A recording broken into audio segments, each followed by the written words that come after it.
So this is a 2011 E92 M3. They're finally coming into a reasonable price in the used car market.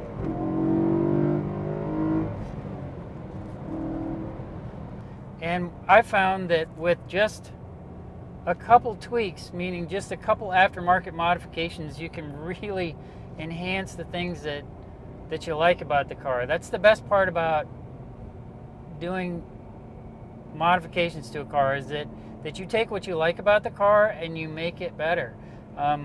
So these are our top BMW Blog's top 5 mods for this car.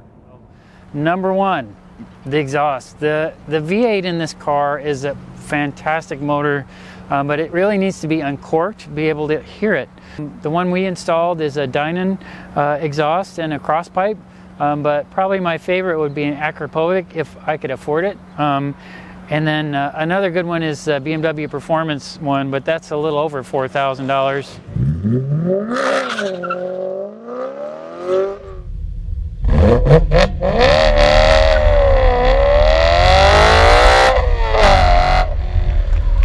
Sometimes mods are best seen underneath the car, so I'm going to show you the underside of BMW Blog's M3. First up, the Dynon exhaust. Now the tips, they're kind of hard to see, but there's kind of laser etching of Dynon right on the edge of the exhaust tips. Pretty cool, very subtle, but you can't notice it. One interesting thing I didn't know about the Dynons is that the inside is the only part where exhaust actually comes out. This is just kind of for show to make it look symmetrical. So you do have the quad exhaust tips, but really only 2 of those 4 tips actually work.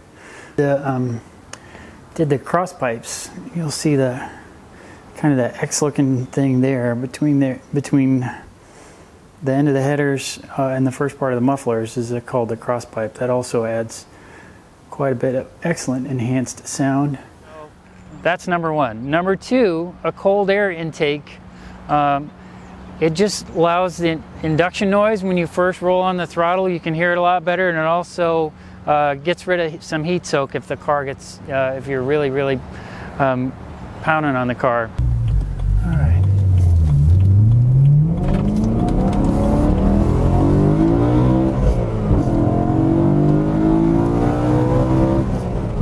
Number 3, wheels. I absolutely love these HRE wheels. Now, the cool part about changing your wheels is that with that you can get actually more rubber underneath the car. That translates into more grip on the car.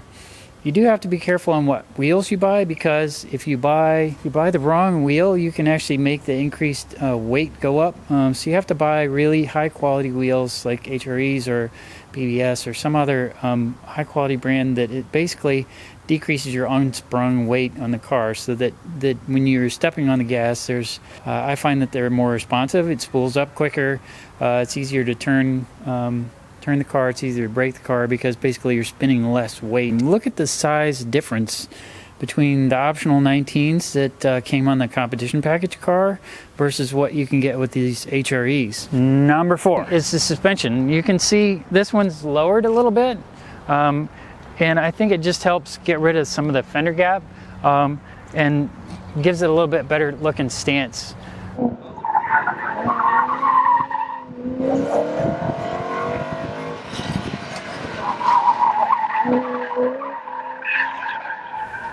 A little hands turn in, a little less body roll, and then see if I can find the one up here. It's way up in there. You can see that BMWs don't come with coilovers. Some people do put coilovers on. Certainly that's a good option. This car has a competition package, so maybe didn't really need to do it, but if you see the 18, the 08 M3 with 18-inch wheels and a standard suspension, there's a ton of fender gap, and those cars really need it. And finally, number 5, some kind of short shift. I find that factory sticks tend to have a little bit too long of a row, so I like to shorten it up a little bit. In my case, I use the ZHP knob. It drops the shifter down and gives you a little bit shorter shorter throws. I really love the BMW Performance carbon fiber spoiler that replaces a small factory spoiler on the rear. It was really pretty easy to have removed and installed, and I think it looks awesome. One of my other favorite, I don't know if I'd call it a mod so much, is something I do to every car, performance car that I own, is I put some wheel studs on it, and that's these little things. What they do is they replace the wheel lug, and this is a lug nut here, or a lug, sorry. It replaces that with this piece, which then when you're ready to tighten your wheel down, use a nut. And so you take the nut, you twist the nut onto the wheel stud. The benefit of that is, if you're like me and you change your wheels a lot, it prevents you from stripping out the wheel hub. And finally, some blacked out cosmetic pieces to match the black window trim of the M3. The black intakes on the front end of the car, on the grille, the intake on the hood, replace those with black, as well as the turn signals and the mirror caps just look like that's what it ought to come from the factory. No chrome. As it comes from the factory, it's a phenomenal car. There's just a few things that I found over my years of ownership that really have enhanced my enjoyment with the car. It's taken things that I really like and made them better.